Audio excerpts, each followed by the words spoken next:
following conversation, I sit down with the infamous Justin Welsh. If you've ever jumped on LinkedIn, you'll likely know who he is. He has over 750,000 followers on that platform. He's the founder of Unsubscribe and the author of The Saturday Solopreneur. You may have heard of him, but I don't think you'll have heard this side of his story. You know, Justin played the corporate tech game, and he played it very well. Got the big title, the big salary, the big results. But, you know, at the same time, he was pushing through severe burnout and panic attacks and performance addiction. And eventually he did find a way back through simple things, small walks, clean eating, tough conversations, and letting go of who he thought he needed to be. In this conversation, we talk about enoughness, this idea of when is enough, people pleasing, using alcohol to escape, and the mental toll of audience building. Before we get into the interview, a quick word from our incredible partners. This episode is brought to you by optimizing.ai. In a world where it's never been easier to build technology with tools like Lovable and Cursor, the next true moat comes from understanding how your users actually feel when they are using your product. So imagine you could capture moments of delight, moments of stress, any sort of vital sign jumps, all using your webcam powered by AI. Optimizing.ai is bringing digital emotional intelligence into digital experiences. And our second partner is Dreamfuel, a platform for one-to-one performance coaching for startup leaders and founders. Heard me talk about it before, but I have been coached by their team, and I can't speak more highly of them. If you're feeling just plateaued, maybe feeling a little bit stuck, or really wanting to bring your mental game to the next level, I would strongly suggest checking them out. And for a limited time, they are offering all listeners of the Wake Up Call a free one-to-one coaching session. And it's been really cool to hear that many of you have already taken them up on their offer. And the feedback I've been getting is incredible. So keep it up. Now, on to my conversation with Justin Welsh.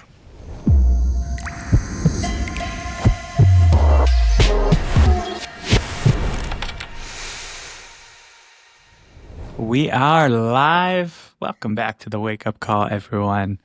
You know, to say that I'm excited for this next episode would be an understatement. I've been lucky enough to interview this gentleman a few times now and known him for many years, but more about company growth and how to hack LinkedIn and grow certain things. And I'm really excited to dive into it and keep it real because he is one of the realest people I know. I'm joined by Justin Welsh. Justin, what's up, man? Scott, it's good to talk to you, man. It's been a while, and I'm looking forward to seeing the new direction and where this goes, and interested for a really real conversation, man. Yeah, man. Well, I appreciate you jumping on. And, you know, I knew when I reached out to you that you'd be perfect for this because a lot of the stuff that you share openly and honestly on LinkedIn it's not the filtered version, you know, and for me, and I've said this before, when I was going through it, it felt like I was the only one going through it. And, you know, maybe that's just my ego, you know, saying that I'm some sort of special sort of snowflake. But I just would look around and I would ask people at dinners and all I would hear was like the good stuff, you know, and everyone's family is good and everyone's company is crushing it and they just got a promotion. And so when you're in this feeling of inadequacy, in obsession, you feel like something's really wrong with you. And I know part of your journey, you've dealt with a lot of those feelings. And I think a lot of people know the Justin Welsh that is now ultra famous on LinkedIn, solopreneur, multiple businesses. But I remember meeting you at a time where we had dinner in LA. And, you know, I think it would be fair to recall that period of your life? Like you were feeling a lack of direction, you were feeling, burnt out and just like a little bit lost. Is that fair? Do you remember that dinner in LA we had? Oh, I sure do. Yeah, yeah. I think that's very fair. I think that was toward the end of maybe I don't know how to describe it perfectly, but maybe towards the end or maybe even in the middle. I don't recall exactly the date of like kind of things crashing around me, but also starting to discover a little bit of what was ahead of me. Um, it's interesting. Like if I think back on my journey, I think of it as like many years of clarity, followed by like a foray into this very dark area. And then like that dark area becoming a little grayer and a little grayer as I found I kind of clawed my way out of it and then became much lighter and then much grayer and darker again. So I've kind of been through these different phases. And I think when we had that dinner, I was in the middle of like a darker gray first phase. Hmm. And so I'm sure like, you know, I'm sure it was an interesting conversation based on where I was at that time. I don't particularly recall it, but I remember the dinner you're talking about. Yeah. Yeah. I like how you described that of this, periods of light or clarity followed by darkness, gets a little more grayer. And I like how you talked about it's cyclical. I Very much. think for me, um, I've always like hoped I would just reach this part because I have touched that clarity. I've been in the light. It's awesome. Love it. And I think I've always been chasing this idea that one day I'll build a life where I'll be able to stay in the light, like always. And that's just not the case. One of the things I think, learn as you go down a journey of expanding consciousness, living in your truth more, is those periods of darkness are definitely necessary. And I think you do come to appreciate them a little more because that's where all like the growth happens. I imagine on the other side of those dark periods, you had this accelerant of kind of personal growth. For sure. And yeah, Yeah, yeah, for sure, man. Like I don't think you can go into personal growth without like a dark or downfall, right? Most of the folks that I know who are what I think we would consider high performers, um, were high performers in like a phase one, and then had what they would call their phase two, which was um, when high performance becomes an addiction and you need a coping mechanism.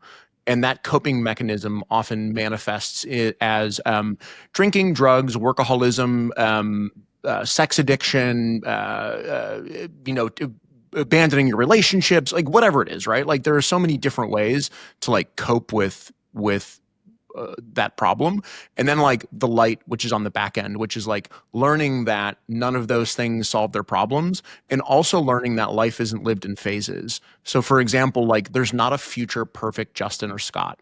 Like we don't reach like, oh, October 23rd, 2027, I'm going to be the perfect version of myself and all things moving forward will go really well. But we think that way, right? Like we like have this date in our calendar where like everything is going to be great by this date.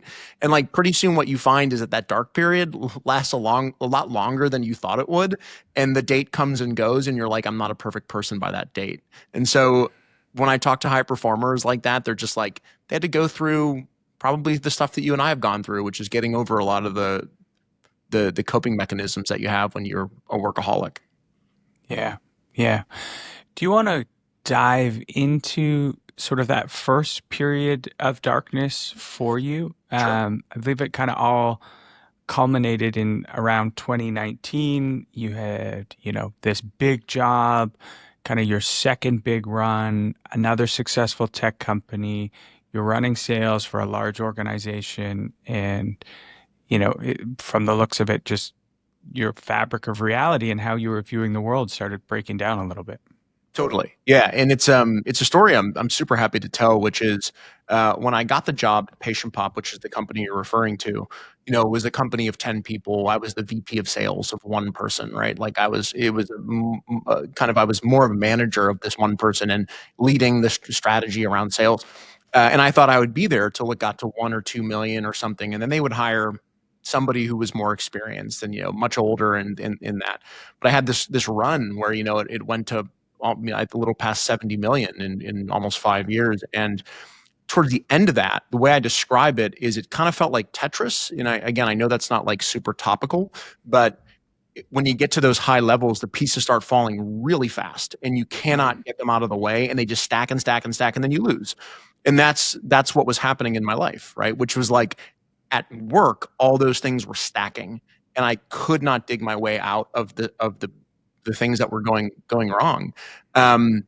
And so I had to cope with that. And the way that I coped with that was, instead of thinking strategically, I was tired. And so I drank wine and I ate a lot of food and I stopped exercising and I became sort of a shell of my former self. And then on December, I think it was 16th or 18th or maybe 17th of 2018, it was a Saturday.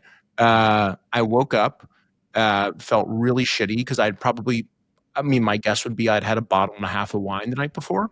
And my wife was taking us to brunch, and like I had this like really tingly feeling in my fingertips. I don't know if you've ever experienced this before, but anyone who's heard that will know that that's the sign of a kind of a panic attack coming on. And so I said, we got to go home. And so we drove back to my apartment in Culver City, and I went into a full-blown miserable panic attack, which to me I thought would always just be like a lot of anxiety, like feeling nervous. But what I didn't realize is it's like hallucinations, you're hearing voices, you're seeing things that aren't there. I was screaming bloody murder.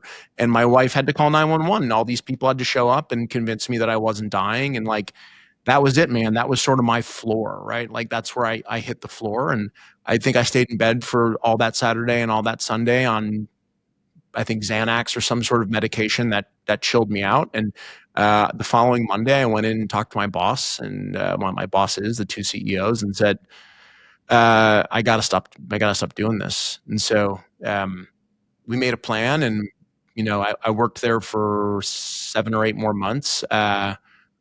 But that was the end of my downfall, and the beginning of my improvement was hitting rock bottom. So when I think back on it and I see pictures of myself, it's like you won't even recognize me. Like I'm huge and tired, and I just look terrible, and that's the world I was living in. Mm-hmm.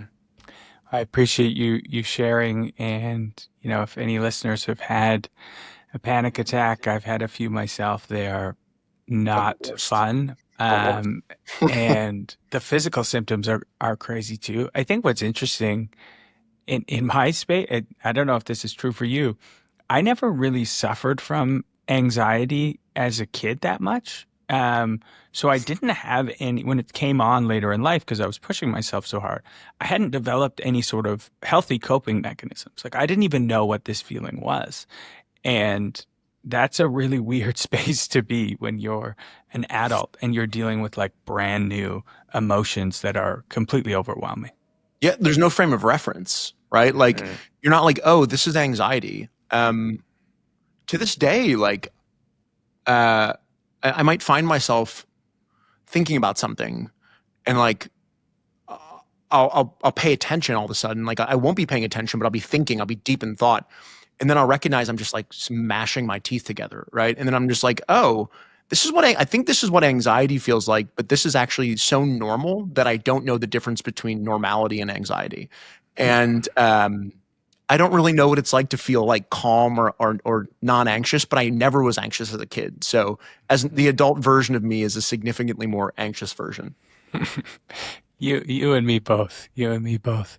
I'm curious about that time period. Were you ignoring signals that it was time to make a change for a while? Like, were you thinking of a plan?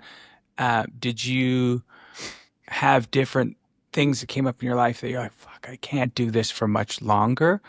Or were you kind of self-deluding yourself, and then this one big moment happened and you with no plan, or just like, gotta make a change? No, it was gradual. And it was gradual in a way that you and I talked kind of off microphone before, where it's like I had convinced myself, right, that once we like hit a certain milestone, achieved a certain number of quarters without missing, raised the next big round, hired the right person, like filled this specific role, that once that thing was done, everything was going to be really easy. That's what I had convinced myself of. And so I thought to myself, my body and my mind, I will heal those things when I reach that milestone. Up until then, I'm young, I can abuse them, and I can use them as you can use drinking and not exercising and eating food as a coping mechanism. But one day I'm just going to flip, right? And then that doesn't happen. And so you extend that out. You say, okay, well, it wasn't this thing, but it's the next thing that's going to make me happy or make my job easier. And then eventually you just extend so much that your body and mind can't take it anymore, and then you fall apart. And that's certainly what happened to me, right? Like I was 37 years old and I felt like I was 70. No, I don't know what that feels like, but what I imagine 70 to feel like, right? Yeah. That feeling of I'm going to be able to flip a switch and get back the old Justin or get back the old Scott. I resonate deeply with that. And, we talked about it before hitting record, but this last milestone we had raising these last funds, I literally told everyone in my life, I was like, I'll be a human again. This is the words I would use. I'll be a human again after November 15th, the close date. Like that's when Scott will be back. But what you don't realize and what you're describing is you are using and abusing your body and your nervous system so much that there is no going back without weeks, months, maybe even years of deprogramming and getting healthy again. Like for me, I'm sitting here right now and like my nervous system is still pretty shot. Like there are small things I have to do that take way more energy than like they should. Just because I just feel like I was in fight or flight for 5 years of my life. And it was easier for me to stay in that mode than kind of oscillate between, okay, we're going to chill now and we're going to go and push it. I'm terrible at that. Just so I'm like, one of the things I struggle with a lot is this idea that like I can sign off. So there's a if you read books, right, they say like at the end of the day at 5 p.m. you close your computer and you say today is done, right? You like mark the ending of the day. I struggle with that. Like if I see an empty space on my calendar or I have nothing to do, like I know how to fill that really effectively with work. Like that has always been my go-to. It's why I've been good at the things that I do, is because I'm generally obsessed with them. But what I'll find myself doing is like, and I don't know if you've ever been through this before, Scott, but like, hey, email, Gmail, Twitter, LinkedIn, Kajabi, Stripe, and start again. Gmail, Kajabi, Stripe, Twitter. And I just find myself like cycling through these different tabs on my computer to see if anything is happening. And then you're like, look up and you're like, oh, it's been 20 minutes and nothing's happened. Nothing worthwhile or useful has happened. And like, I almost recognize that I don't know how to deprogram that. And so that's part of something I'm working on. Mm-hmm. Well, each one of those tabs has a potential for a little hit of dopamine and has sure. high performers and often addicts in one form or another. Our threshold for dopamine is so high. Accomplishment comes with dopamine, achievement comes with dopamine. So we've had these big hits where it's the same. So now we crave all of these little hits. So you have this dark period, super intense panic attack. You now have to start to rebuild. Mm-hmm. Talk me through how you approach those first steps of, getting back to a place of normalcy so you can create a life that you want to lead. Yeah. The first thing that I did was looked at the biggest vice that I was using, that I had to cope with my problems. And the biggest one at the time was alcohol, right? So like I used that to numb away from the world. Like as soon as work, it was like coffee, work, alcohol. That was a pattern, right? Because like as soon as work was over, I would disappear into my own like sort of haze. And so when I decided to get healthy again, I said to myself, all right, I'm going to cut alcohol. So I did that. I cut alcohol for almost 80 or 90 days in a row. And I was like, cool, I wasn't working out. So I have 2 back surgeries, Scott, so I can't do a lot of lifting, or I can't run. I can't do a lot of that stuff.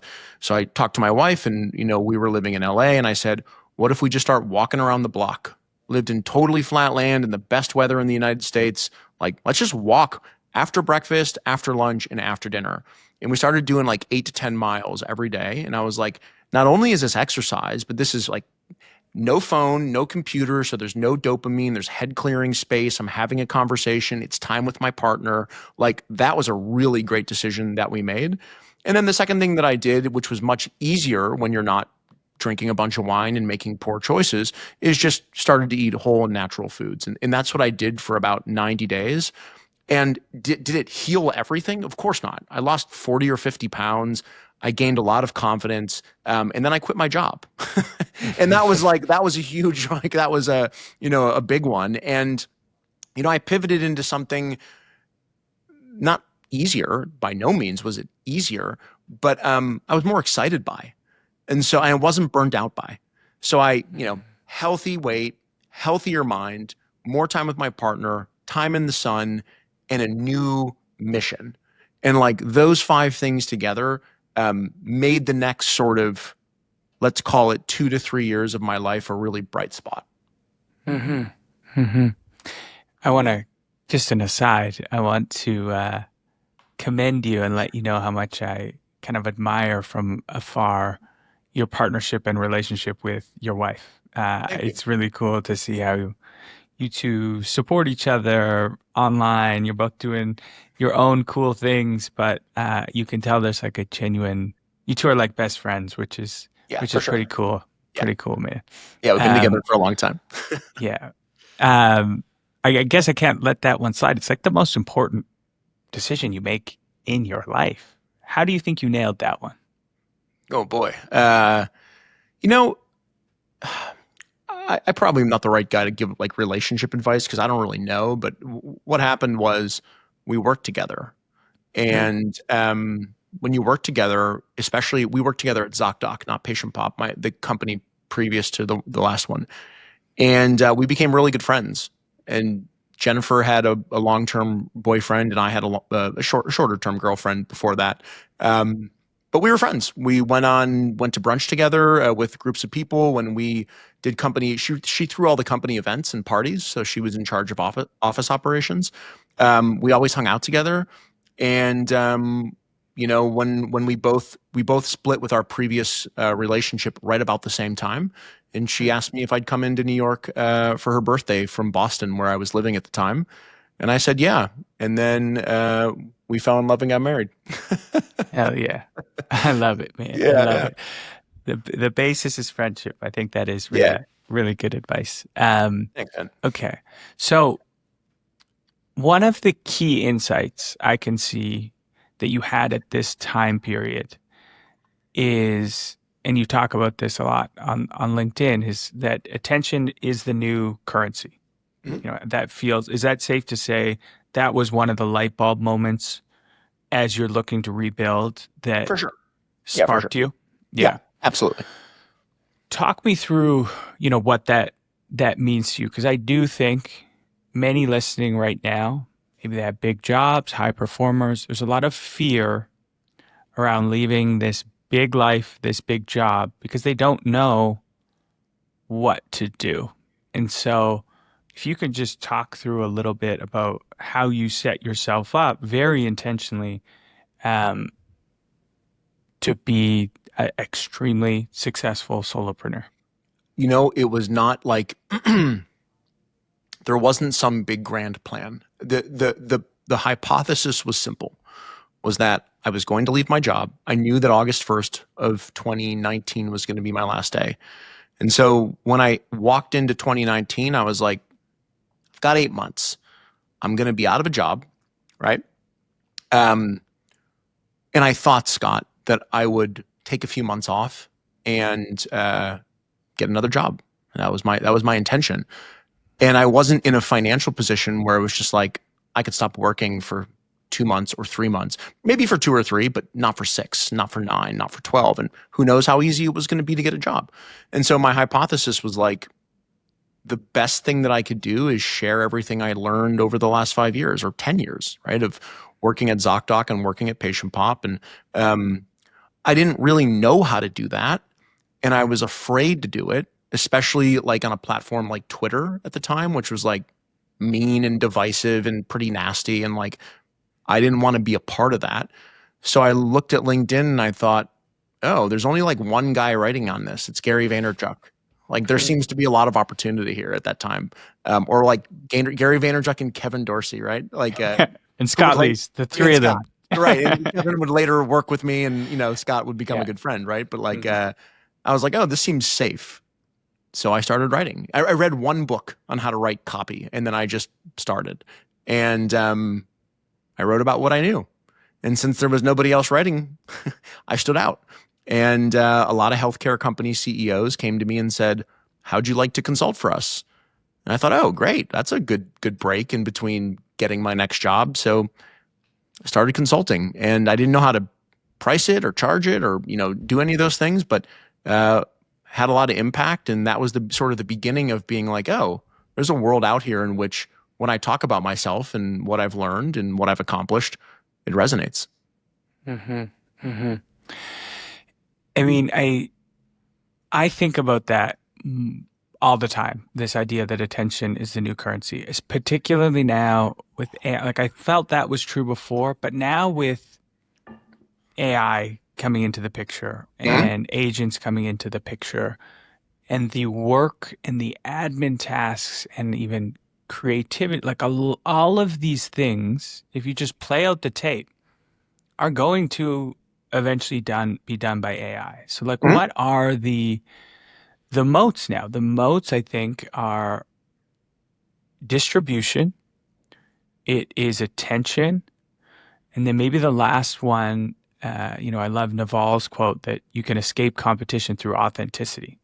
Just being you. Like the reason people resonated with what you were talking about, because you weren't pontificating about some theoretical thing. You were like, no, this is what I went through, and here is what I learned. And like, there's no AI copy in the world that can do that. So I think it's actually, and even people are talking about like, where does money sit in the world of AI? Like people are talking like maybe there is a new currency, and like we might actually hit a time in humanity where attention is the thing, which is kind of crazy. There's a downside to attention too, right? Like, For sure. So take somebody who has workaholic tendencies, a bit of anxiety, self-esteem issues, right? I've had self-esteem issues since I was a kid. Like, I was a pretty big kid and, got teased a lot. And so, that came through into my adulthood, right? And so I'm a people pleaser by nature. Like part of my personality is always people pleasing. So you won't see me online generally attacking people or attacking much. I'm not angry. I don't write things that might hurt people's feelings. Like that's just not the person I am because I don't really want the blowback. And also just because I'm generally don't really care about how people live their lives. I'm not here to attack anyone. But no matter what you write about online, 10% of people will hate you. You could be like, I love dogs, and people are like, go F off, right? Like, so there's like 10% of people will hate you, and a small percentage of the population has a mental health issue. And so when you have a newsletter of 200,000 people and a following of 1.2 million, and you multiply that even by 2%, there's a lot of really nasty, mean, but also just mentally unstable people whose fault it's not none of their own. They're going through a crisis or something like that. So the attention has a downside. And when you come out of all the issues that I went through at Patient Pop, you are ripe to be stung again, right?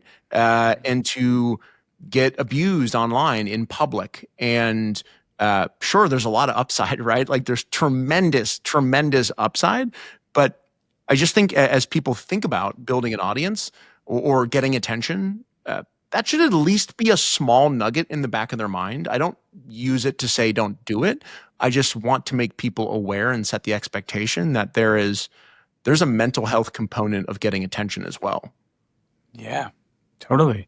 I mean, I used to have kind of a rough rule. I was like, okay, I know if whatever I post reaches roughly 100,000 views, I'm going to get like 10 pretty crazy hateful comments. Yeah. And that's like every day for you. So you're every single day. Yeah.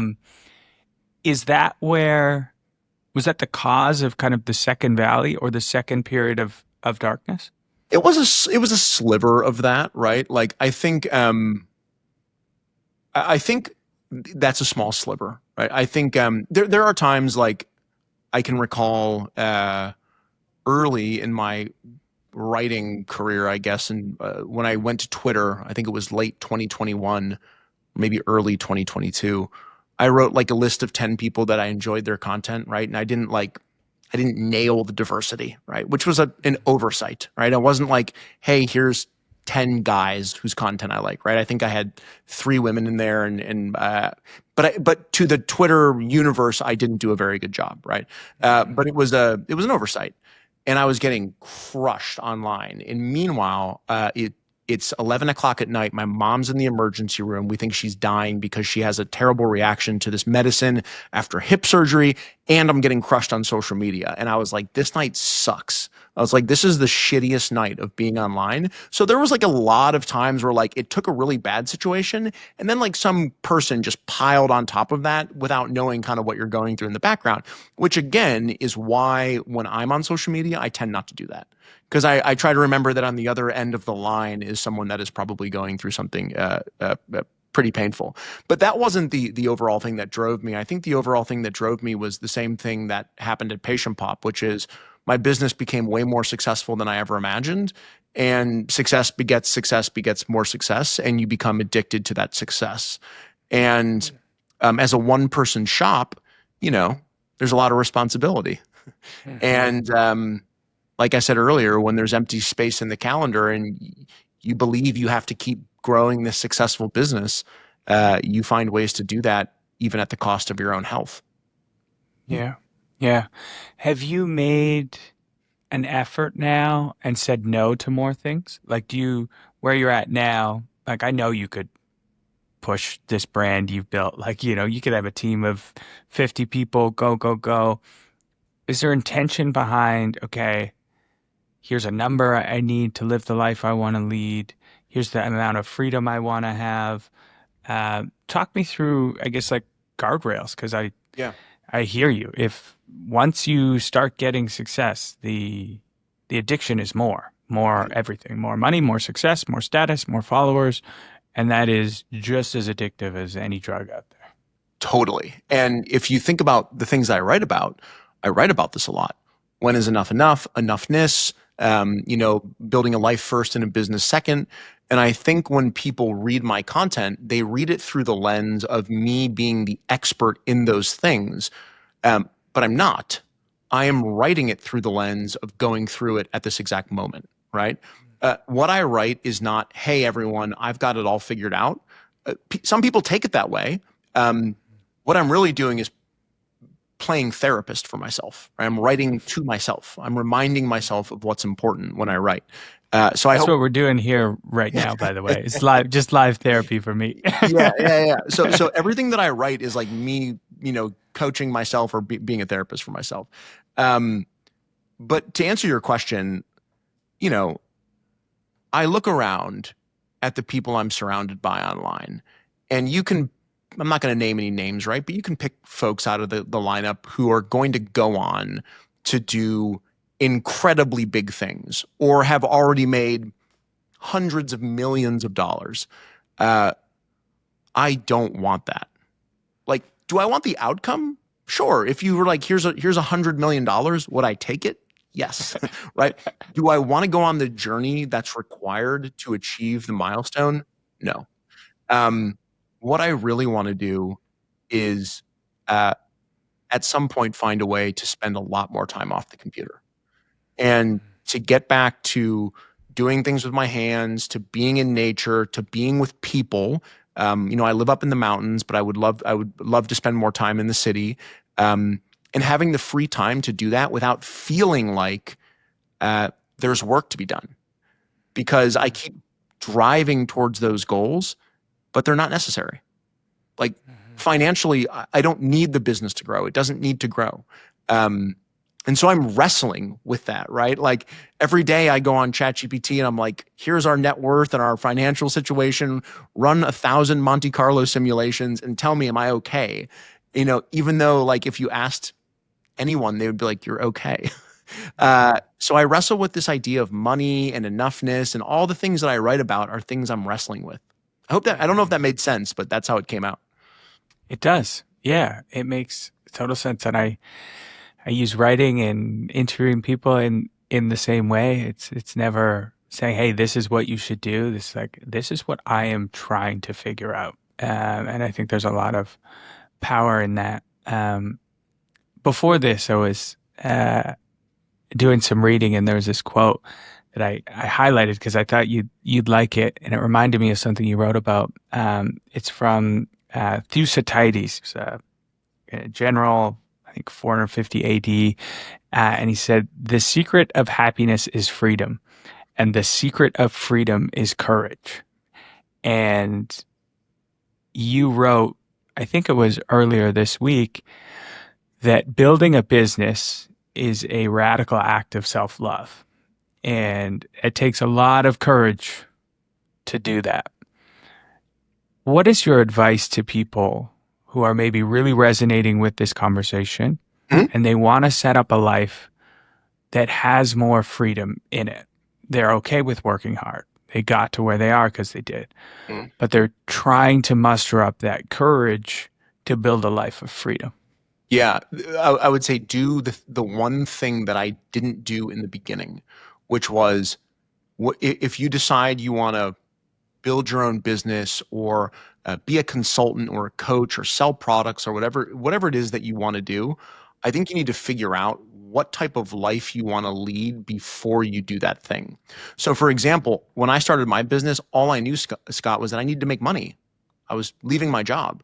And so making money became the North Star, and kind of tugging away from that North Star over 6 years becomes hard, right? If money is the North Star, then you drive towards that. So I would say, like, define what your North Star is. And for a lot of people, it might start out as money, but you have to think about money in the context of living, right? So like, for example, if you told me that my business could make $10 million a year, but you gave me a laundry list of things to do that I didn't want to do, or you said my business could make $500,000 a year, but I could live a much more peaceful, much more freedom filled life, I would choose the latter, right? Now, maybe I wouldn't have chosen that 6 years ago, but you have to think through, like, what is the life you want to live? Do you want to exit a business? Do you want to grind for 18 months and try and sell something? Do you want to give something down to your children? Or would you prefer to work 15 hours a week and make enough money to pay your bills, save, and invest? Uh, I wish I would have started with the latter, because I don't think I'd be in the situation now where I feel more tired, and I often feel like a second burnout or a third burnout is coming on.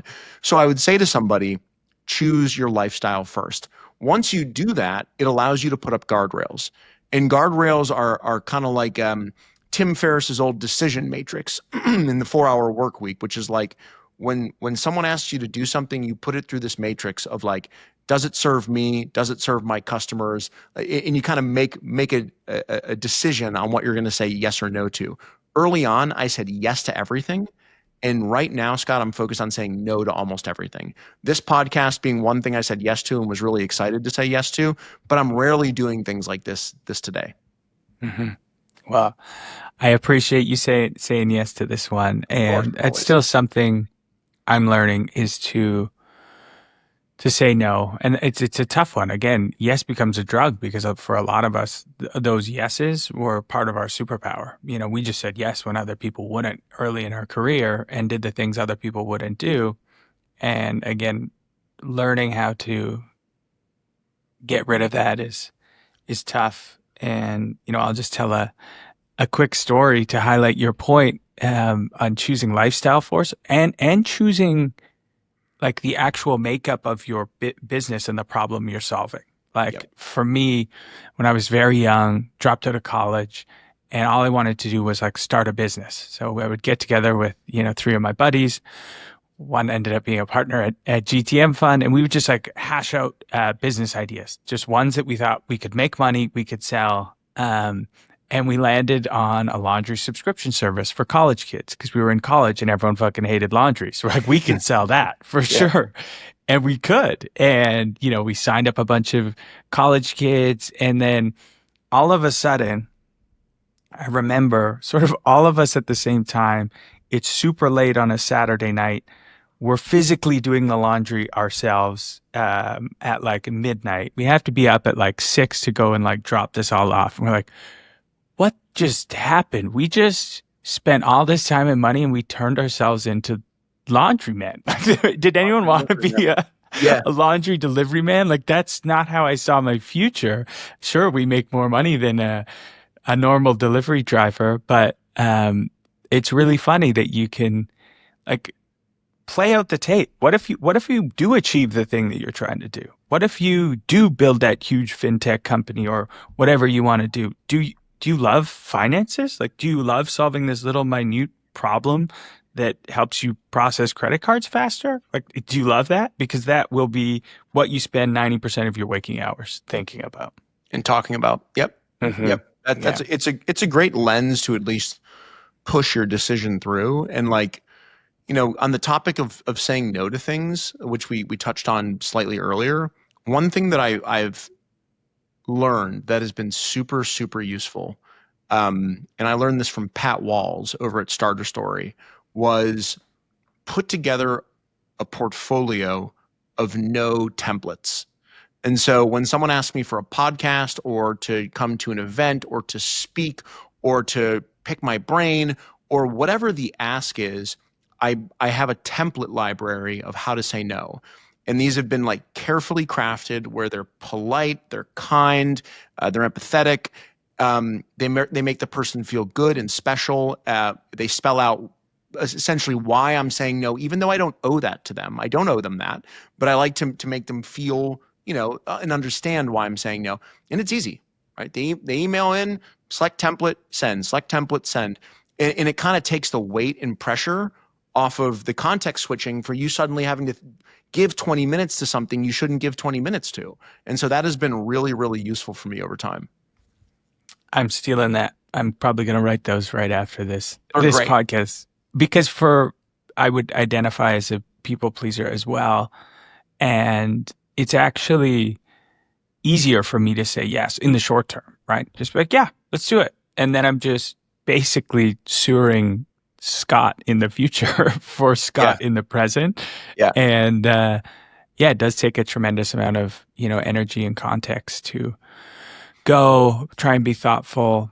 But I want to talk a little bit because it's funny you mentioned this because it's something I'm waking up to and realizing is this idea of people pleasing. And if you had told me 3 years ago that I would identify as a people pleaser, I would have told you to fuck off. I didn't like the word. It sounded my ego. It sounded weak. It sounded weird. It's not how I saw myself, but through a lot of therapy, my therapist just broke it down for me in like very like, does this sound like people pleasing? Does this sound like people pleasing? Does this?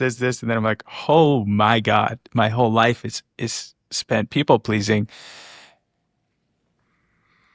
How have you dealt with that? And where do you think it comes from for you? Because I'm trying to figure that one out.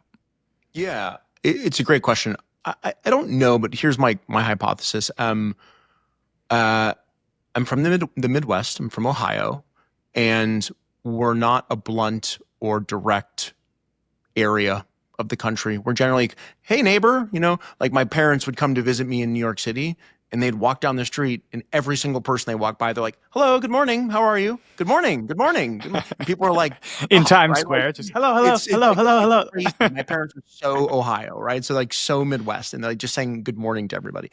So, I was raised that way. And I was an only child. And so, and I was very difficult to have. My parents had to go through a lot to have me. They didn't think they were going to have children, and it took them 8 years to have me. And so I think I felt a lot of pressure to turn out good, right? And part of that pressure is like you start to subconsciously believe that you don't want to let other people down. That becomes like a big part of at least my personality. And so my people pleasing, I think, is this fear of letting other folks down or the fear of being perceived as someone that is mean or they don't like. I want people to like me. I've always been that way as a human being. So the way that I've worked out of that, and I haven't fully worked out of it by any means, but one thing that's been really helpful and also lucky, so I can't prescribe it to anybody, is my wife is the opposite. Mm. My wife is extraordinarily direct. Um, and I wouldn't describe her as mean. I don't think anyone who's ever met her or spent time with her would describe her as mean, but she is direct. And so she had to protect the executive team at ZocDoc, and she was a soldier, and people were afraid of her and didn't want to ask her for things because she's very direct. If you ever watch the show Nurse Jackie, she might come across like Edie Falco's character or Eddie Falco's character. And so she helps me, right? Whenever we're dealing with a situation where I would normally people please, she is the polar opposite. And we've agreed that the real answer is generally somewhere in the middle. So like if we are stuck answering an email that falls outside of the no sort of scope, a blend of our personalities does a really great job. And she also has the ability to convince me and remind me of my own self-worth. Right. So when I'm feeling down or when I'm feeling the need to say yes to somebody, she's always like, no, here's why you're saying no. Here's the way you got to think about it. Here's what you're talking. Like she's really good at reinforcing my personal value as a human being. So I know it's not easy to prescribe, find a good counterpart in as a partner, but it's certainly been helpful for me. Mm-hmm. Yeah.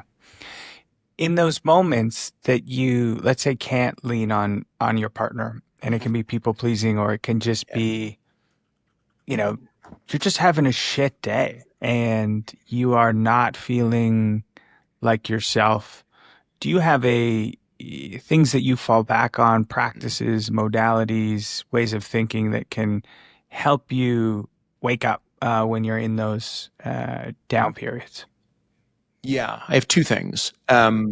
One thing is, and it's relatively personal, so I won't get into like the whole what's inside of it. But I have a letter that I write to myself, like I've written to myself, and I can read, which is like there are days, there are a lot of high days, really good days. But there are some days where like I think everything is going away. I think it's all falling apart and will never come back, right? And when that happens, it's this sort of whirlpool, right? You start going down this like black rabbit hole, right? Of like worry and stress and anxiety. And like I've crafted this letter to myself and I read it that like reminds me that things are okay.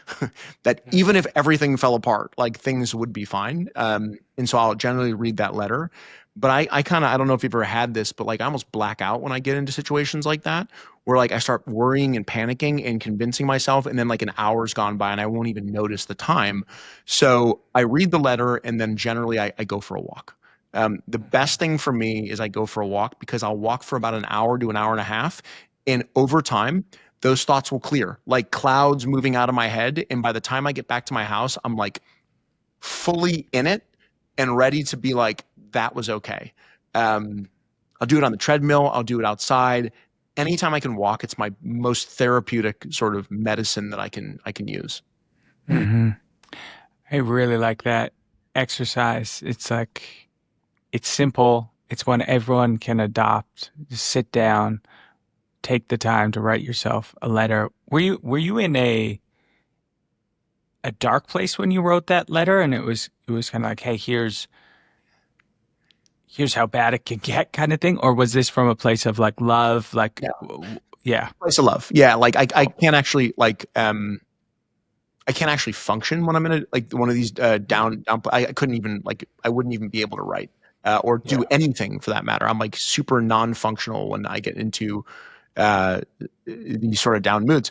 I'll usually do it when things are going great, right? Like so, I have a couple different letters for a couple different situations, and like when I come to this epiphany that everything is okay, like I have a friend up here in the Catskills named Steve Schlafman, who used to be a VC, and then sort of had his own sort of awakening and became a coach and a therapist and things like that.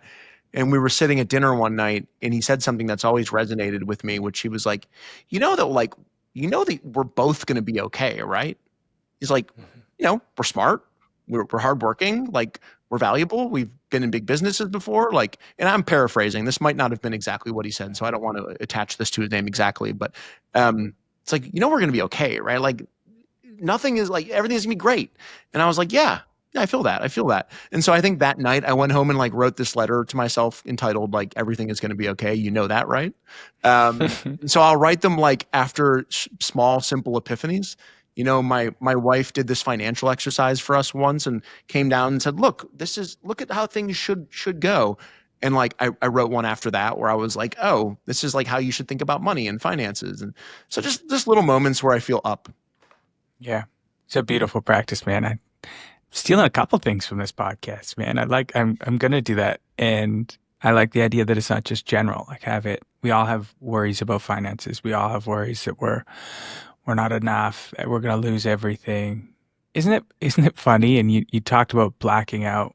I kind of go into these like, yeah, just hyper loops where like I'm just thinking so irrational, and every loop of thought gets almost like more irrational. And it's funny when you look at it through almost like I try and look at it through like strangers' eyes, and like, yeah, Justin, you'll always be okay. You built this incredible things. You're a good human, like, but in those moments, it can really not feel like that. So having something tangible, real, like a letter that comes from you is a really, really beautiful exercise. And nobody can convince you otherwise in those moments. Like I think about some of the moments of despair that I've had where like I've tried to explain to my wife when I'm in this sort of like almost like blackout stage, like, you don't understand. It's over. Everything's over. It's done. And she'll be like, it isn't. And here's why. Like, we should do this, do that. I'm like, no, you don't get it. You don't understand. No, you don't get it. You don't get it. And like, and then when I come out of that, like, you almost feel embarrassed, right? Because you almost are like, wait, that was super wrong. But in the moment and in the mood, I can't convince myself otherwise. Yeah, yeah. And I know those letters are deeply personal, so I won't ask you to read them, but I will ask maybe this question, and it's, if I could right now take you back to, a Justin that is really going through it. This could be, post panic attack 2019 or one of these other darker periods you've had, and you had the ability to say a few sentences to that version. What would you say? Well, that's a really good question. I think one of the things, I think there are two things. I think the first thing is the things you're worrying about or that you're in despair over are likely things that are completely not worth it and actually won't make you happier. To give you an example, Scott, my wife and I talk about happiness a lot. And when we first met each other, we were pretty broke. And we lived in this really small 600 square foot apartment in a pretty sketchy area of Brooklyn. But my fondest memories of happiness are of that time period. There's a song by Tommy Impala where he says, eventually terrible memories become great ones. So it could have been like terrible at the time, but to me, in retrospect, it's a great memory. And so like when I'm worried about money, I think about the fact that when I was broke were some of the best times of my life. So I would probably tell myself the things you're worrying about are not worth it. And I would also tell myself this thing that I wrote a long time ago, which I will share, which is I wrote to myself, if you were to take all of your business accomplishments and formulate them into a resume, write that resume down on 1 or 2 sheets of paper, and then strip your name off of it and hand it to yourself, would you say to yourself, this person's going to be successful or unsuccessful in the next 10 to 15 years of your career? Like, how would you objectively look at that resume? And the answer is clear. I would feel very comfortable that I would be successful. And so I think about those things a lot when I'm sort of going through a moment of despair, if you will. I love it. Those are great. And I would maybe urge people to also think about outside of just the business accomplishments. Write down like the things you've done as a good partner, as a good husband, as a good friend. And when you feel like, I'm being a shitty person or I shouldn't have reacted that way, like look at that list and be like, oh, I think objectively I'm doing okay. I'm at least trying to be a good human. But do you see what you caught there? You caught me defining myself and my worth through business, right? Mhm. Because Mhm. that's what I do. Mhm. That is a primary problem that I have, which is a lot of my self-worth and a lot of how I think about my value comes through my ability to be successful in business. And I think part of that comes from the fact that I wasn't a very good student. Although I tested extraordinarily well and I knew I was smart. It didn't translate well in the classroom always. And so I think I have a big chip on my shoulder and graduated in the bottom 50% of my high school class. Like, I have a big chip on my shoulder to show people, who teased me and all the kind of bullies that I dealt with earlier, that I am in fact worthy. And when I do that through business acumen. When in fact it shouldn't be done that way. It should be done in the type of person that you are and the type of spouse that you are and friend that you are. And so what you just did was catch me in a primary problem that I have. And Mhm. that is something that I need to work on. Yeah. And I only caught it because I'm trying to catch myself again and again. I mean, Yeah, yeah, yeah. it's part of the reason I've been called to travel is so many people around me in Vancouver and all my friends and family and stuff, they kind of like, I think our relationships are like mirrors, right? And they have the old mirror a little bit of like, oh, Scott, the VC sales, whatever guy. And I'm trying, and it's because I hammered that home with them. That's like Yeah, sure. most of what I would talk about and like my whole identity. And I think there's something cool about being able to interact with, strangers and new people and like not mention any of that. And like, who are you when you're just hanging out and without all those titles and things? I'm almost like interested to see like, do people want to hang out with me if I don't have this Right. cool job, Yeah, dude, I go through that up here. Like one thing that's really neat is I live, like I said, about 2.5 hours north of the city. And so in no way, shape, or form, let me just say, put this out there first. In no way, shape, or form am I famous. But I do have 1 million followers on social media. So the likelihood of being recognized happens sometimes. And so when I go down to like New York City, every once in a while, I'll run into someone and they'll recognize me. And then you're Justin, the creator online, the entrepreneur. Mhm. That's the person that you are. And they're excited to meet you because they know you online and they want to have a conversation, right? Whereas up here where I live, in the mountains, in the middle of nowhere, in a town of 500 people, nobody knows who I am, which is fantastic, except for one guy who owns my favorite restaurant and who reads my newsletter, um, which is funny because every time I come in, he wants to talk about that kind of stuff. But I love him. Have you But raked him over the coals for some free dinners? Be like, no, I'll I want post to on pay. LinkedIn. I I'm want to. just I want to kidding. pay him. He's an amazing chef. But I'm joking. I run into people and they say, "Oh, what do you do?" And I say, "I'm a writer." That's what I Mhm. say. And they Mhm. never really are like, "Oh, what do you write?" Oh, and if they write, I say, "I write like a newsletter on business," and it's great because you get a chance to see, do people like spending time with you? Do they like you for the person that you are instead of, do they want to ask you about how to build a following on LinkedIn, which is, Mhm. not something I super want to talk about with everybody up here. Yeah. Well, for the record, you might not think you're that famous, but I think I did describe you a few times and other people. I was like, oh, people are like, who's the podcast with today? It's like Justin Wells. Like, is it the famous guy on LinkedIn? Yeah, it's the famous guy Right. on LinkedIn. So, Yeah, um, sure. but that's cool, man. What else? I think that's it, man. I really appreciate the time today. I appreciate you being open and honest with your story, and I think it's so important that we have examples like you who are on the path and also not claiming to have all the answers. I think it's easy to get to a place and build an audience and just espouse the right way of doing things, but I appreciate your authenticity and you're still just curious and trying to figure this out. So I appreciate you as a friend. Appreciate you jumping on. Yeah. Of course, man. And I love the new journey you're on. Like, as soon as you announced it, I think I sent you a DM and I was like, this is cool, man. Like, congratulations. And this is awesome. And thanks for having me on and thinking of me to talk to. And I wish you the best of luck on your travels, man. I hope that much like myself and a lot of other friends that I know, I hope you find what you're looking for. Mm-hmm. Thank you, man. I really appreciate it. It'll be a fun journey either way. And to all our listeners that hung out with us, thanks for waking up with us today. And we'll see you next week.